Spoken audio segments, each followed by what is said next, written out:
안녕하세요. 한 번에 합격한다. 원샷 원킬 전산회계입니다. 이번 강의는 전산회계 1급 97회 2강 실무 강의를 진행할 수 있도록 하겠습니다. 자, 먼저 우리 회사 이름이 성모기계입니다. 우리 회사는 기계 설비를 제조하여 판매하는 중소기업이며 법인기업입니다. 법인기업에서 대표자의 개인적인 지출은 가직업금입니다. 1-1번이네요. 거래처 등록 메뉴에서 등록하시오. 예, 거래처 등록하는 문제가 되겠네요. 한번 보겠습니다.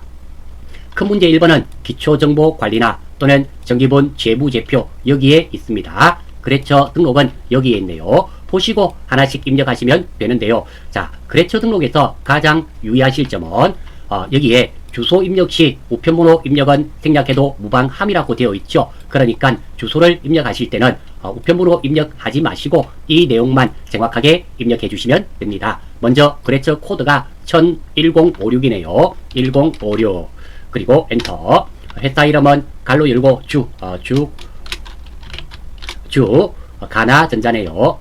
가나전자. 가나전자. 그리고 매입 매출 나와 있네요. 유형은 매입, 매입 하시고요. 사업자 등록번호 나와 있죠. 보고 그대로 입력하면 됩니다. 129, 86 그리고 7878690 뭐 입력하시면 되겠죠. 대표자 이름 이언성이네요.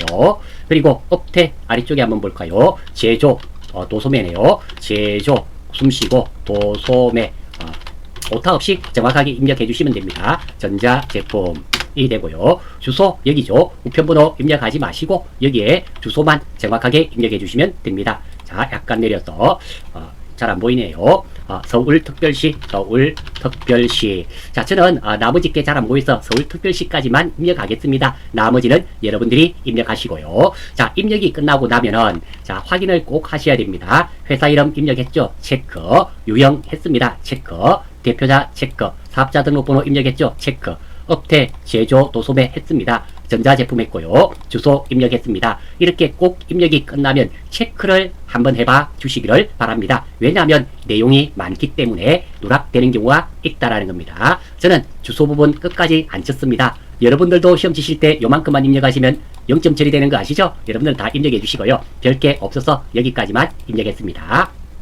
두 번째, 거래처별 초기 2월이네요. 메뉴 한번 들어가 볼까요? 거래처별 초기 2월 여기에 나와 있습니다. 선택해 주시고 자, 이 중에서 무엇을 받을 엄이네요. 받을 엄 뚝뚝뚝뚝뚝 찾아볼까요? 받을 엄 찾았습니다. 자, 여기에서 우리가 하나씩 입력하면 되겠죠. 송강산업 30만원이 아니라 산뿔뿔 엔터. 강림상사, 강림상사는 1280이네요. 12800 강림상사 12800 뿔뿔 뿔 1280만원이죠. 정확하게 입력해 주시고 자, 받으러면 끝이 났습니다. 꼭 거래처별 초기 2월에서는 입력이 잘못됐는지 확인해 보시고 이거 잘못됐네요. 1280인데요. 12800 뿔 아이고 왜 이러나요? 12800 뿔 이렇게 확인하시고 제가 방금 일부러 틀린 것은 아닙니다. 실수였고요. 아무튼 이 차익이 0이 되었는지 확인을 이렇게 하시면 틀린 것을 찾아내실 수가 있습니다. 다음 미지급금이네요. 자, 한번 볼까요?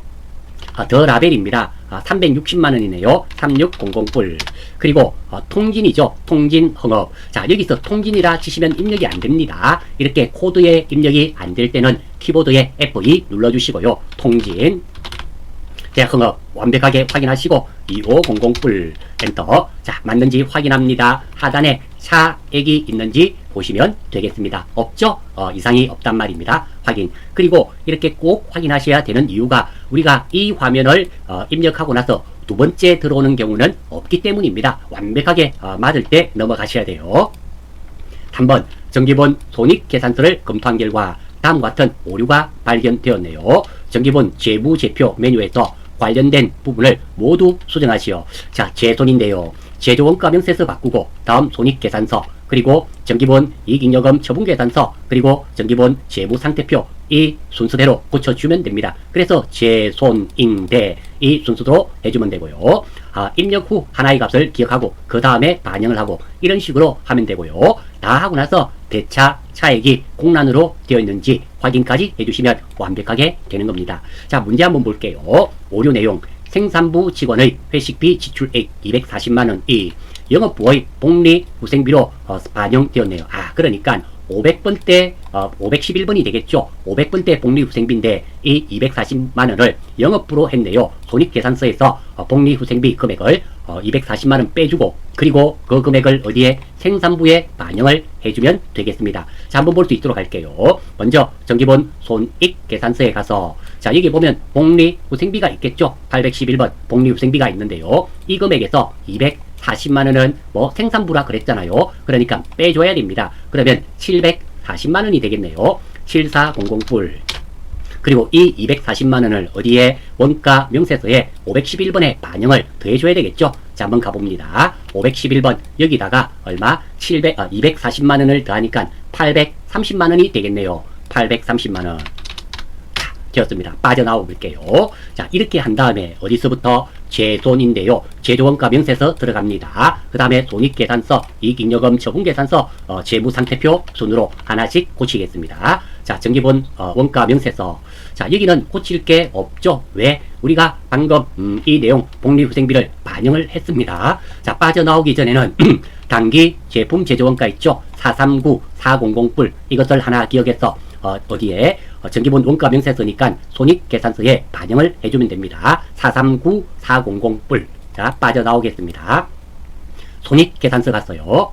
자, 어디에다가 반영을 하는가 하면은 여기 보시면 제품 매출 원가라고 있죠. 여기에 반영을 해주면 됩니다. 찍어주시고 여기 보시면 단기 제품 제조 원가라고 있습니다. 자, 이 금액이 얼마? 439400불. 엔터. 확인.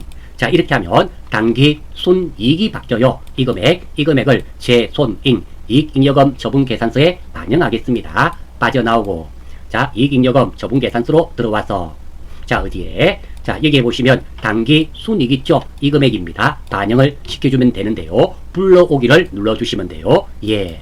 지금은 변화가 없네요. 없다 하더라도 그래도 확인은 해주셔야 됩니다. 마지막으로 1, 2, 3 뿔뿔을 어디에 정기본 재무상태표의 2월 이익잉여금에 반영해주면 됩니다. 빠져나오고 정기본 재무상태표에 가서 자, 여기 보시면 2월 이익잉여금 있죠? 1, 2, 3 뿔뿔 예, 바로 되어 있네요. 맞는 것은 고칠 필요가 없죠. 다 되고 나시면 꼭 여기에 대차 차액이 공란으로 되었는지 확인을 해 주시면 됩니다. 자, 이렇게 확인하시는데요. 자, 1-3번 같은 문제는 유의하실 점이 무엇이냐면 내가 이게 대차 차익이 발생되면 틀렸단 말이에요. 그러면 처음부터 다시 한 번 더 해보시는데요. 몇 번, 두 번, 한 번 더 해봤는데 이게 또 틀리더라. 그러면 이 문제는 넘어가셔야 됩니다. 그리고 시험 다 마치고 나서 시간이 남으면 되돌아와서 하셔야지. 이것을 3번, 4번, 5번 하면은 시간 부족으로 불합격합니다. 그 점을 꼭 기억하셔야 됩니다. 다시 한 번 더 강조해 말씀을 드리겠습니다. 어떤 거? 자, 이 문제입니다. 이 문제가 쉬운 경우도 있지만 간혹 어려운 경우도 있습니다. 본인이 맞다 틀렸다 확인도 가능합니다. 어떻게? 대차 차익이 발생되면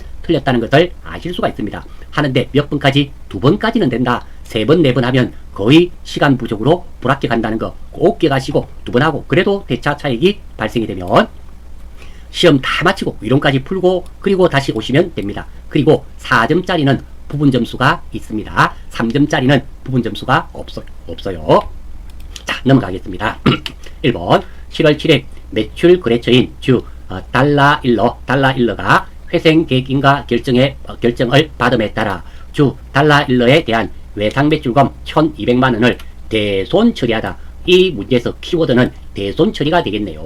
대손 발생일 직전의 외상매출금에 대한 대손 충당금 잔액은 500만원이 있다. 아주 친절하네요. 이거 안 준다 하더라도 우리가 총계정 원장에서 109번이죠. 외상매출금에 대한 대손 충당금을 반드시 조회를 한 다음 처리해야 되는데 출제위원님께서 아주 친절하게 알려주셨네요. 감사합니다. 출제위원님. 자, 이거 일단 대손충당금이 일부 있죠. 일부 있는 경우는 있는 만큼은 대손충당금, 즉 500만원은 대손충당금, 나머지 700만원은 대손상각비로 처리해야 되겠죠. 그래서 대변의 외상매출금이란 자산이 줄어들어서 1200만원, 있는 만큼 대손충당금, 없는 만큼 대손상각비로 처리됩니다. 다음 채권 채무에 관련된 계정과목 하나 있죠. 달러일러 거래처 걸어주셔야 되고요. 구분은 3번 4번 이렇게 되겠네요. 자, 7월 7일날 입력하러 가보겠습니다. 0707 자, 차변 3번부터 차변부터 할게요. 물론 대변, 차변 섞어서 해도 됩니다. 대손충당금 외상매출금이 108번이거든요. 그래서 외상매출금에 대한 대손충당금은 109번입니다. 5뿔뿔. 그리고 차변 3번 대손삼각비죠. 대손. 자, 800분대입니다. 835번 이 금액이 얼마? 7뿔뿔. 그리고 대변 4번 외상매출금이죠. 그렇죠. 달라 반드시 적어주셔야 되고요. 1200만원. 입력이 끝나고 나면 7월 7일 차변 109번 대손충당금, 차변 835번 대손삼각비 외상매출금 맞고요. 달라일러. 그리고 금액이 맞는지까지 꼭 확인을 해 주시기 바랍니다. 자, 넘어가기 전에 다시 한번 더 볼게요. 넉넉하면 대손충당금, 일부 있으면 있는 만큼 대손충당금, 없는 만큼 대손삼각비, 아예 없을 때는 대손삼각비로 처리된다는 거 하나. 그리고 이 문제가 나오면 좀 어려울 수 있죠. 자, 대손 처리인데, 자, 매출 채권일 때는 대손충당금과 대손삼각비로 처리되고요. 일반 채권일 때는 대손충당금과 기타의 대손삼각비라는 거, 이 문제가 나오면 잘 틀립니다. 즉 대손 처리한 것이, 대손 처리가 외상 매출금이 아니라 단기 대여금이나 미수금 등 이렇게, 즉 받을 음이나 외상 매출금 이외의 채권이 떼였을 때는 기타의 대손삼각비로 한다는 거, 이거 꼭 체크하셔서 기억해 주시면 감사하겠습니다. 이 내용은 전산회계 1급 여러분들 요점 정리 요약집 있죠? 15분에 나와 있는 내용입니다. 이번 한번 볼게요. 7월 15일 매출 거래처인 주 희망의 외상매출금 650만원에 대해서 다음의 전자음을 받고 나머지는 보통예금으로 받았네요. 자, 이거 외상매출금 650만원 받는데요. 자, 발행인이 희망기계고요. 500만원 음 받았죠.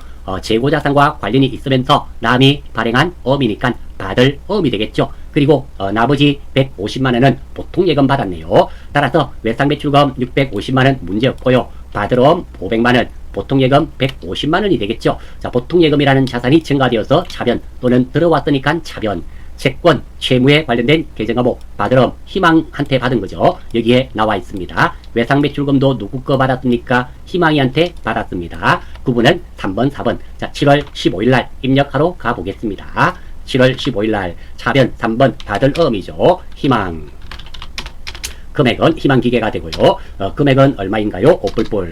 또 차변 3번 보통예금이네요. 보통예금으로 얼마? 150만원. 이러고 150만원. 대변 4번 외상매출금이죠. 반드시 희망 거래처 걸려야 됩니다. 자, 희망기계 별 문제 없고요. 예, 입력은 정확하게 되었습니다. 아울러서 참고로 하나 말씀드립니다. 자, 여기에 희망기계라고 있다고 되는 것이 아니라 반드시 왼쪽에 코드 번호가 이렇게 입력이 되어 있어야지만 입력이 되신 거예요. 즉 다시 말해서 여기에 희망기계, 희망기계, 자, 이렇게 입력을 했어요. 이런 경우는 왼쪽에 코드 번호가 없죠. 그러면 거래처가 안 걸려진 겁니다. 거래처 거는 것은 반드시 왼쪽에 코드 번호가 있어야 된다는 거 꼭 기억하십시오. 의외로 실수하시기 쉽습니다. 3번 볼게요. 자, 7월 20일 보유 중인 자기 주식 12,000주를 처분하였다. 팔았단 말이네요. 자기 주식 12,000주에 대한 장부가액은 1,200만원이고 1,200만원짜리네요. 별 문제 없네요. 그리고 1,200만원 전부를 1,150만원에 처분하고 1,200만원짜리를 1,150만원에 팔았으니까 뭐 50만원 손해 입었죠. 자기 주식 처분 손실이네요. 그 대가를 전부 보통예금으로 입금받았다. 자, 이거 출제위원 참 친절하네요. 이분 자기 주식 처분이익 계정 잔액이 30만원 있고 처분 수수료는 없는 것으로 가정한다. 자, 이걸 알려주셨네요. 감사합니다. 본대에 이거 안 알려주더라도 종계정 원장에서 자기 주식 처분 이익 계정을 조회를 해서 있으면 상계 처리해야 됩니다. 알려주셨으니까 너무 감사합니다. 자, 자기 주식이 나오면 많은 수험생들이 힘들어 하는데요. 주식은 크게 세 가지가 있죠. 사람과 똑같습니다. 우리 회사 주식, 사람이 태어나고 그리고 살아가고 마지막으로 사망에 이르게 됩니다. 주식도 마찬가지입니다. 주식을 발행하는 것이 사람 태어나는 거, 이것을 정자라 그러죠. 정자. 그리고 우리 회사 주식을 샀다 팔았다, 단기 매매 정권처럼 샀다가 팔았다가도 가능합니다. 이것이 자기 주식이고요. 그리고 주식을 태워버리는 경우 있습니다. 사람으로 따지면 사망이 되겠죠. 그것을 감자라 그럽니다. 지금은 자기 주식을 처분하는 거예요. 자, 이 문제는 좀 어려운 문제입니다. 자, 어떤 거냐면 우리 자본 계정이 나와요.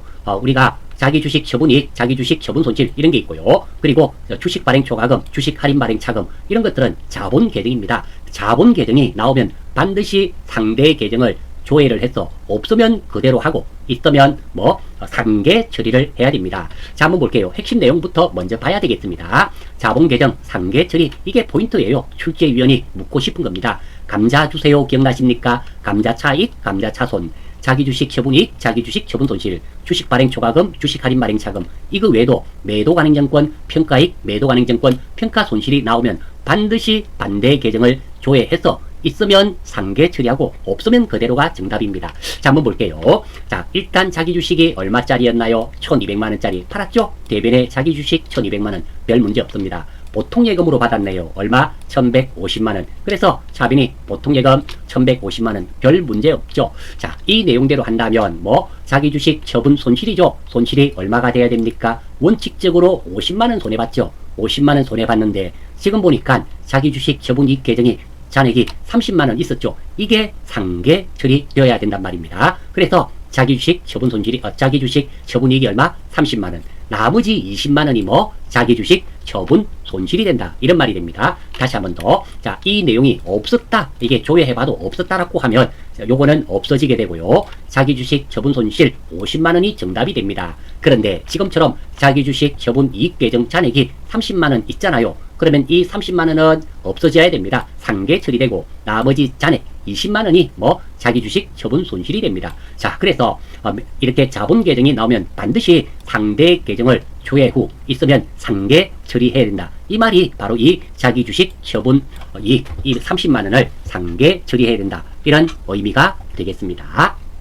조금 어렵죠? 이거 전산 세무에도 자주 나오고 하기 때문에 꼭 좀 기억해 주셔야 됩니다. 특히 요즘은 매도 가능정권, 평가이익, 평가손실, 이것이 결산 문제로 상계 처리하는 게 가끔 나오고 있습니다. 맞추실 수 있도록 노력 좀 부탁드려요. 그래서 자본 계정들 기억하시는 요령입니다. 고구마 줄까요? 감자 줄까요? 감자 주세요. 감자 주세요. 그리고 매도 가능정권, 평가이익, 평가손실 기억해 주십시오. 요약집 26번에 나와 있습니다.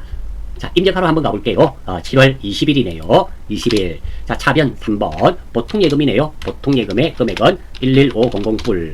다음 차변 3번. 자기 주식 처분 이익부터 자기 주식 처분 이익 얼마? 30만원 상계 처리되죠. 그리고 차변 자기 주식 처분 손실 얼마? 20만원. 별 문제 없고요. 대변 4번. 자기 주식이죠. 자기 주식.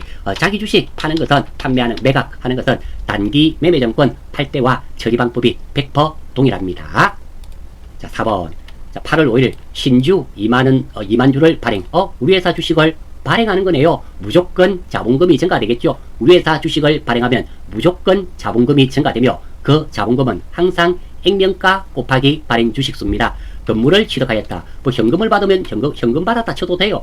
현금 대신에 무엇을 받았다? 건물 받았다. 건물하면 됩니다. 똑같은 겁니다. 주당 액면가액은 5,000원이며 발행 시점 공정가액이네요. 공정가액이 무슨 뜻인가를 아셔야 됩니다. 공정가액이란 말은 사고 싶을 때 살 수 있는 가격, 팔고 싶을 때 팔 수 있는 가격을 공정가액이라 그럽니다. 그러니까 시장가가 되겠죠. 지금 팔면은 8,000원 받을 수 있단 말입니다. 자, 한번 해볼게요. 우리 회사 주식을 발행하면 무조건 대변에 자본금이 증가된다 그랬죠. 자본금. 이 자본금은 항상 액면가 곱하기 발행 주식수입니다. 액면가 5,000원 곱하기 2만 주를 하면 1억이 돼요. 1억. 요거는 곱하기 계산기로 계산해 보면 되겠죠. 다음입니다. 건물 받았잖아요. 건물 별 문제 없죠. 얼마짜리 받았는가 보겠습니다. 팔면은 얼마 받을 수 있다 그랬습니까? 8,000원. 그럼 2만 주 곱하기 8,000원 하면 1억 6천이 됩니다. 자, 다음. 자, 돈이 맞지 않죠. 대변에 6천만 원이 되어야 됩니다. 지금은 할인 발행되었습니까? 할증 발행되었습니까? 할증 발행되었죠. 그래서 주식 발행 초과금 얼마? 6천만 원. 이렇게 되는데요. 자, 채권 채무에 관련된 계정과 먹었고요. 여기서 중요한 것이 있습니다. 지금 아무 말이 없지만 지금 주식 발행 초과금이 나왔잖아요. 이거 자본 계정입니다. 이렇게 자본 계정이 나오면 반드시 상대 계정을 조회한 후에 있으면 상계 처리해야 됩니다. 즉 주식 발행 초과금의 반대 계정이 주식 할인 발행 차금이거든요. 이거 종계대 원장에서 한번 찾아보겠습니다. 찾아봤어. 있으면 상계 처리해야 되고 없으면 정답입니다. 한번 보겠습니다. 종계대 원장에서 언제부터 언제까지 01월 01일부터 오늘이 08월 05일이네요. 계정 과목은 주식 할인 발행 차금입니다. 주식 할인 발행 차금 381번 381번. 자, 지금 보니까 조건에 맞는 데이터가 없네요. 즉 주식 할인 발행 자금이 있다 없다? 없다. 없으니까 이것이 정답이 되는 겁니다. 만약에 주식 할인 발행 차금이 1000만원이 있었으면 이 사이에 주식 할인 발행 차금 1000만원, 그리고 주식 발행 초과금은 5천만원으로 바뀌어야만 되겠죠. 이렇게 꼭 자본 계등이 답에 나오면 꼭 조회를 해 주셔야만 됩니다. 자, 이 내용도 입력하러 한번 가보겠습니다. 자, 먼저 차변, 요 날짜 08월 05일, 차변 단번, 건물 202번이죠. 금액은 160불. 대변 4번, 자본금이네요. 331. 자본금 얼마? 1억이죠. 100불. 그리고 대변 4번, 주식 발행 초과금이네요. 주식. 자, 주식 발행 초과금은 자주 안 쓰는 계정 과목이다 보니까 제가 외우지를 못해요. 이 계정 과목 코드들도 자주 쓰는 것은 외워주시면 유리합니다. 자주 쓰는 것만 물론 못 외우셔도 상관이 없습니다. 다음에 여러분들 취업하실 때, 자격증 가지고 취업하실 때 가서 면접 보잖아요. 그때 자, 이 자료 주면서 입력 한번 해보세요 할 때 건물 입력할 때 건물 치는 사람도 있고요. 202번 입력하는 사람도 있죠. 누가 과연 선택이 될까요? 네, 그렇다면 이 코드번호 치는 사람 입력 하는 사람 뽑겠습니다. 왜? 똑같다면 얼마나 프로그램을 많이 사용해 봤으면 코드번호를 다 외우고 있겠나, 이런 생각을 가지겠죠. 그렇게 업무 능력의 차이점이 구분이 된다라는 겁니다. 저도 다 못 외워요. 깨끗해갖고 한 11, 2개 외우고 있는지 모르겠습니다. 자주 쓰는 것만 외워주시면 도움이 많이 됩니다. 참고로 말씀드려요. 자, 이 문제 다시 한번 더. 핵심은 요겁니다. 핵심은 주식 할인 발행, 할증 발행이 핵심이 되고요. 여기다가 하나 더 팁을 드린다면 자본 계정이 나오면 반드시 상대 계정을 조회 후 상계 처리해야 됩니다. 지금 이 문제에서는 우리가 주식 할인 발행 차금은 얼마다 안 알려줬죠. 안 알려줬다 하더라도 종계등 원장에서 조회를 해야 됩니다. 하지만 3번 문제는 이렇게 알려줬네요. 알려주면 땡큐. 안 알려준다 하더라도 우리가 알아야 된다. 이런 말씀 드리면서 5번 문제 보겠습니다. 자, 11월 19일이네요. 영업부서에서 홍보물을 배포하기 위해 고용한 일용직 근로자에게 일당 12만원을 현금으로 지급했네요. 현금 12만원 지급한 것은 아무런 문제가 없고요. 자, 이 문제는 제가 자주 다루던 문제는 아니네요. FAT에서는 자주 가끔 나오는데요. 우리 전산회계에서는 자주로는 안 나옵니다. 전산회계에서는 2급에서 가끔 출제가 되었네요. 아무튼 핵심 내용은 사무직 직원, 우리 회사 직원은 월급은 급여라 그러고요. 생산직 직원의 월급은 임금이라 그러죠. 그리고 일용직 근로자 일당은 잡급이랍니다. 따라서 지금은 잡급이 되어야 된다는 거. 이 문제는 계정 과목을 아는지 물어본 문제가 되겠습니다. 핵심적인 내용은 잡급, 일용직 직원은 잡급으로 한다는 거 기억해 주시면 좋겠습니다. 자, 11월 19일날 입력하러 가겠습니다. 사변 잡급. 자, 500번대가 있고 800번대가 있죠. 한번 볼까요? 이거는 확인해 봐야 되거든요. 영업부니까 800번대가 되겠죠. 805번입니다. 금액은 얼마? 120불. 그리고 대변 4번, 현금이죠. 현금 12만원. 예, 됐네요. 자, 여기서 한번 보세요. 현금 입력하시고요. 여러분들 키보드에 보시면 탭키라고 있습니다. 탭키 눌러주시면 바로 밑으로 내려오고 입력이 완료가 됩니다. 입력하기 끝나고 나면은 반드시 이것들은 코드번호와 계정과목 반드시 확인하시고요. 그랬죠? 그래야 되는지, 채권, 채무에 관련된 게 있는지 다시 한번 더 확인하시고 이 금액도 정확한지 확인을 꼭 좀 해주시고 다음 문제 넘어가 주시기를 바랍니다. 자, 6번입니다. 일반전표 마지막이죠. 12월 5일 영업부서 의미가 있죠. 800번대임을 알 수 있습니다. 임직원의 퇴직금에 대하여 확정기여형 퇴직연금에 가입하고 확정기여형이네요. 12월분 퇴직연금 530만원을 보통예금 계좌에서 이체 납부하였다. 자, 이 문제는 출제위원이 퇴직금 처리하는 거 물어보는 겁니다. 확정기여형일 때는 퇴직급여, 확정급여형일 경우에는 퇴직연금 운용자산이 되겠죠. 이 문제에서 꿀팁이죠. 핵심은 이게 의외로 많은 수험생들이 혼돈을 합니다. 간단해요. 말과 계정과목에 급여가 한 번만 나옵니다. 즉 대변 보통예금 530만원을 틀리는 사람은 빵명입니다. 다 맞춥니다. 자, 어디가 포인트인가 하면 급여의 포인트를 맞춰 주시면 돼요. 이게 확정기여형, 여기에 급여란 글자가 없죠. 그러면 계정과목에 반드시 급여가 나와야 되고요. 확정급여형이라고 있잖아요. 급여라는 글자가 나왔죠. 그러면 계정과목에는 급여라는 글자가 나오면 안 됩니다. 지금은 확정기여형, 급여라는 글자가 없기 때문에 계정과목에 급여란 글자가 나와야 됩니다. 두 번째입니다. 급여는 알겠어요. 한 번만 나와야 된다는 거. 계정과목을 못 외우겠는데요. 그러실 때는 우리가 입력하면서 퇴직금에 관련된 계정과목은 퇴직이라 치시면 나타납니다. 그래서 퇴직이라 입력해 주시면 돼요. 자, 한번 보겠습니다. 12월 5일이네요. 자, 차변 3번 퇴직. 자, 많이 나타나죠? 그러면 요 중에서 퇴직급여, 퇴직이란 말 들어가면서 급여 나온 거 있죠? 그런데 500번대 하면 안 되죠? 지금은 영업부니까 800번대입니다. 쭉 내려보시면 806번에 퇴직급여 있네요. 엔터. 금액은 얼마? 5300불. 대변 4번 보통예금이었죠? 보통예금 대피 눌러주시고요. 자, 확인. 12월 5일 차변 퇴직급여 대변 보통예금 거래처 걸 필요 없네요. 530만원씩. 예, 문제 없습니다. 자주 출제되는 아주 중요한 문제입니다. 물론 이 내용도 전산회계 1급 요약집 45번에 나와 있는 내용입니다. 한번 확인해 보시면 좋겠고요. 그래서 개인적인 생각이지만 여러분들 전산회계 2급 요약집, 전산회계 1급 요약집에 있는 내용만 정확하게 이해를 하신다면 전산회계 1급 합격하시는 것은 크게 문제가 없다, 그런 생각이 듭니다. 물론 100점 맞기는 좀 어렵겠죠. 제가 완벽하지 않기 때문에 말 그대로 요약 아닙니까? 요점. 그래서 최소 그래도 한 90점 이상은 맞지 않을까, 이런 생각은 가집니다. 자, 메인 매출 전표입니다. 메인 매출 전표에서 가장 중요한 내용은 매출인지 매입인지가 중요합니다. 그리고 가장 중요한 것은 2번과 3번이죠. 메인 매출 전표는 부가세를 주고받았는지 파악하는 게 제일 중요하고요. 두 번째로 중요한 것은 적격 증빙 서류로 세금 계산서, 카드, 현금 영수증 중에서 무엇을 주고받았는지 중요합니다. 마지막으로 매입이면서 부가세를 지급했을 때는 불공 사유에 해당되는지 판단을 해야 됩니다. 특히 계산서는 면세만 사용됩니다. 그래서 계산서를 주었다, 계산서를 받았다, 무조건 면세입니다. 100%예요. 불공 존재하지 않습니다. 계산서 줬다, 계산서 받았다, 무조건 면세라는 거 알아주시고요. 위 내용은 메인 매출 전표 문제 전체에 해당되며 반드시 이 순서대로 문제를 해결하셔야지 실수가 없습니다. 이 내용은 전산세무 2급, 전산세무 1급에도 그대로 적용이 됩니다. 똑같습니다. 한번 볼게요.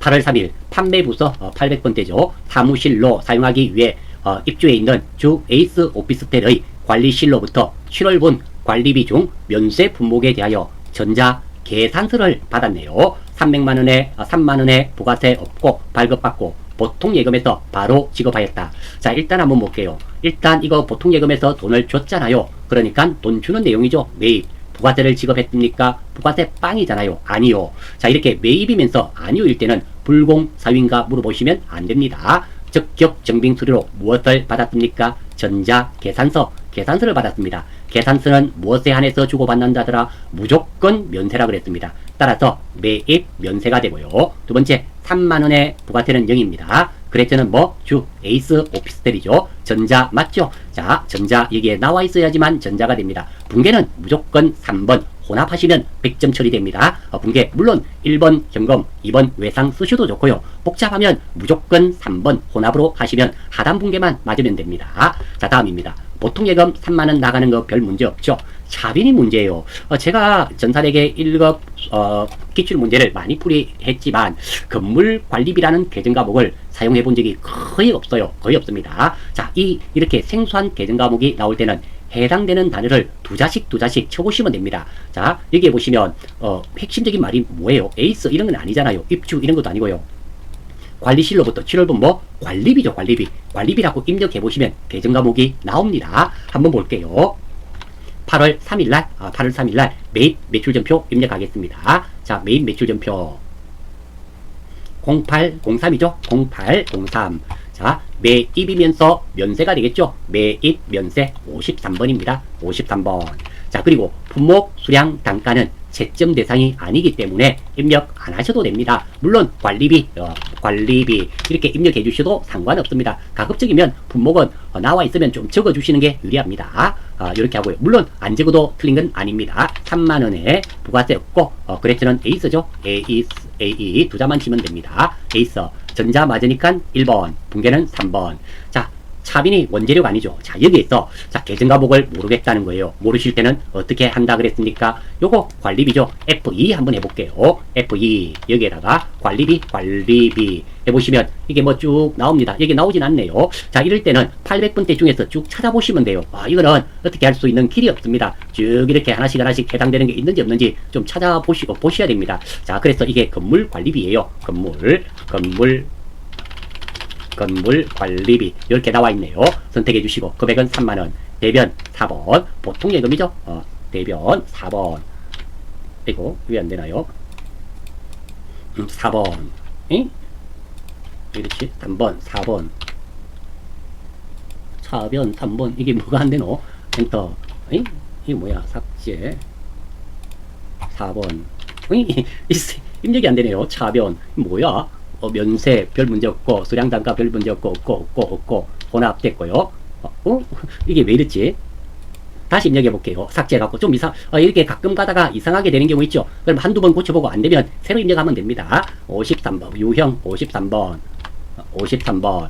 분모, 관리비. 자, 금액은 얼마? 30불. A. 전자 맞으니까 1번. 붕괴는 3번. 차변 이거 건물 관리비. 관리비 나타나죠. 3만원. 대변 4번. 보통 예금. 왜 아까는 안 됐지? 3만원. 예, 됐네요. 입력이 끝나면, 자, 이것도 꼭 8월 3일. 그리고 매입, 면세, 공급가, 에이스 오피스텔, 그리고 차변 800분대 건물 관리비. 이렇게 됐네요. 자, 이 문제, 3-1번 같은 문제는 이렇게 자주 안 쓰는 계정 가복이라든지 아니면 이런 게 나오면 사실은 출제위원님께서 여기에 좀 친절하게 관리비는 건물 관리비로 사용한다. 이렇게 좀 해주셨으면 너무 고마울 텐데, 조금 출제위원님, 이 부분은 조금 아쉽습니다. 많은 수험생들이 이 건물 관리비라는 계정 과목을 몰라서 못 썼을 확률이 제법 있네요. 아무튼 이렇게 여러분들이 관리비라고 입력해 보시면 나타나니까 거기서 하나씩 찾아보시는 길밖에 없다. 이렇게 말씀드릴 수 있겠습니다. 조금 이 계정 과목이 어려워서 틀리지 않았나 이런 생각을 가집니다. 이번 8월 21일 새로운 기계로 교체하기 위하여 주 한국자원에 기존에 사용하던 기계장치 시도금가 8천만원, 감가상각 누계 7,700만원, 그러면 빼면은 장부가액은 300만원짜리네요. 220만원 부가세 포함. 그러니까 부가세가 포함됐을 때는 나누기 1.1을 해야 되겠죠. 그러면 200만원이 공급가, 20만원이 부가세가 되겠네요. 전자 세금계산서를 발급했네요. 대금은 전액 주 한국자원이 발행한 약속음으로 받았다. 예, 이해가 됩니다. 이거 유형자산 처분하는 거네요. 자, 먼저 첫 번째 팔고 돈 받는 거니까 매출 별 문제 없습니다.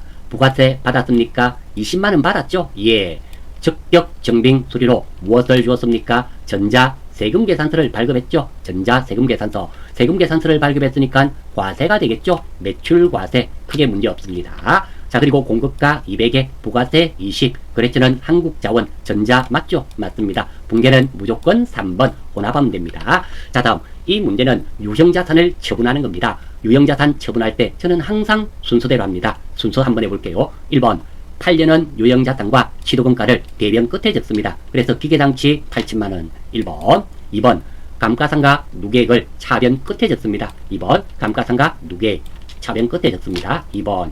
3번 장부가액을 구합니다. 시도금가에서 감가상각 누계액을 빼면 장부가액이 되겠죠. 300만원으로 생각합니다. 이것들 얼마 받고 팔았습니까? 200만원. 20만원은 부가세잖아요. 200만원 받고 팔았습니다. 그러면 200만원에서 300만원을 빼요. 그러면 얼마가 되나요? 마이너스 100만원. 이 금액이 플러스면 유형자산 처분이익, 마이너스면 유형자산 처분 손실이 되겠죠. 그래서 유형자산 처분 손실 100만원. 자, 이 돈을 뭘로 받았습니까? 음으로 받았죠. 이것도 의외로 잘 틀리겠네요. 이렇게 음이 나오면 사용할 수 있는 계정과목은 몇 가지가 있나요? 4가지가 있죠. 받을음, 지급음, 미수금, 미지급금 4가지가 있는데요. 지금은 재고자산과 관련이 있나요? 이거 좀 애매하네요. 자, 한번 우리 회사가 무엇을 사고 팔고 하는 회사인지 한번 볼까요? 자, 우리 회사가 기계 설비를 제조하여 판매하는 기업이죠. 그래서 기계 설비입니다. 기계 설비이기 때문에 자, 이 내용은 기계 장치를 팔았죠. 기계 설비가 되겠죠. 그래서 받을 음으로 해도 맞다 할 거고요. 지금 우리가 일반적으로 사용하던 기계잖아요. 새로운 교체. 이것을 우리가 판매하는 기계 장치로 안 보고 그냥 일반 설비로 봐가지고 미수금으로 해도 맞다라는 겁니다. 지금 같은 이 문제는 우리 회사가 공교롭게도 기계 장치를 사고 팔고 하는 회사이기 때문에 받을 음이 맞다라는 겁니다. 맞고. 그런데 제가 개인적으로 볼 때는 이 문제를 잘 보십시오. 이 기계 장치는 우리가 판매용 기계 장치가 아니라 기계를 만드는 기계 장치로 보는 거예요. 그래서 재고자산이 아니라고 봐서 미수금이 맞다. 둘 다 맞다 치줍니다. 둘 다 맞다 치주는데 개인적으로는 이게 받을 음보다는 미수금이 더 맞다. 이런 생각이 듭니다. 이 개인적인 의견입니다. 왜? 우리 회사가 기계 장치를 사고 팔고 하는 회사, 기계 장치를 팔았기 때문에 무엇이 된다? 재고자산이다. 재고자산 팔고 돈을 음으로 받았기 때문에 받을 음이다. 예, 맞는 말입니다. 그런데 이 내용을 본다면 새로운 기계로 교체하기 위하여 이렇게 돼 있잖아요. 그러니까 이 기계 장치는 판매용 기계 장치가 아니라 새로운 기계를 만드는 기계이기 때문에 판매용이 아니라서 재고자산으로 안 보면 미수금도 맞다. 이렇게 되겠습니다. 조금 혼란이 있을 수 있죠. 아무튼 지금 개인적으로는 이거 미수금으로 하는 게 맞다. 이런 생각이 듭니다. 다음 부가세 예수금 20만원 받았죠. 그리고 팀 짜고 지금 이 내용대로 한다면 기계장치라는 유형자산이 줄어들었죠. 대변 이렇게 되겠습니다. 채권 채무에 관련된 계정과목 하나 있네요. 미수금 한국자원한테 받아야 되겠죠. 특히 이 유형자산은 처분할 때 입력을 잘 하셔야 됩니다. 의외로 잘 틀리는 부분이 있어요. 한번 볼게요. 8월 21일 자, 유형 매출이면서 과세죠. 11번 품목 기계장치.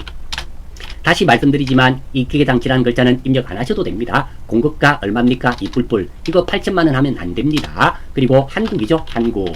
그리고 한국자원. 그리고 전자 맞으니까 1번. 붕괴는 3번. 자, 여기입니다. 대변이 제품 매출이 아니죠. 기계장치죠. 기계장치로 바꿔주시고요. 바로 여기에요. 자, 여기 보십시오. 여기가 기계장치가 얼마 돼 있습니까? 200만원 돼 있잖아요. 이거 200만원 하시면 안 됩니다. 기계장치는 8천만원짜리였어요. 이거 잘 틀리니까 꼭 기억하십시오. 됐고요. 차변 3번 감가상각 누계액입니다. 기계장치에 대한 감가상각 누계액은 기계장치가 206분이니까 207 더하기 1하면 됩니다. 77 뿔뿔. 다음 차변 3번 유형자산 처분손실이네요. 유형자산 처분손실 얼마? 100만원. 아이고 이거 1 뿔뿔. 그리고 차변 3번 미수금이죠. 미수금 얼마가 되나요? 220만원. 그리고 채권 채무에 관련된 거 그렇죠. 바로 걸려있네요. 구분은 3번 4번이 되겠습니다. 자, 그리고 입력이 끝나고 나면 꼭 확인하시는데요. 확인하시고 자, 여기서 다시 한 번 더 강조의 말씀을 드리겠습니다. 첫 번째, 자, 여기서 가장 많은 실수는 기계장치 금액, 이 금액이 8천만원인데 의외로 200만원 입력을 그대로 내밀어 두시는 분이 많이 있습니다. 이거 제일 중요하다는 거 하나. 물론 그보다 더 중요한 것은 유형자산 처분을 하실 수 있어야 된다는 게 그보다 더 중요하고요. 두 번째로 이 금액 바꾸시는 거 8천만원으로 바꾸시는 거 중요합니다. 지금 이 문제는 우연찮게 원칙적으로 보편적인 경우는 이게 유형자산이죠. 유형자산 기계장치입니다. 미수금이 본대 맞는 거예요. 본대 맞는 건데 가다반에 보시면 다들 음으로 돼 있잖아요. 이 기계장치를 판매용 우리가 생산한 기계장치였더라면 다들음이 맞죠. 그런데 새로운 기계로 교체하기 위하여 기존에 사용하던이잖아요. 판매용이 아니란 말이죠. 그래서 이거는 미수금으로 하는 게 개인적으로 더 맞다. 이런 생각은 가집니다. 자, 이 강은 여기까지 하고 마치겠습니다. 수고하셨습니다.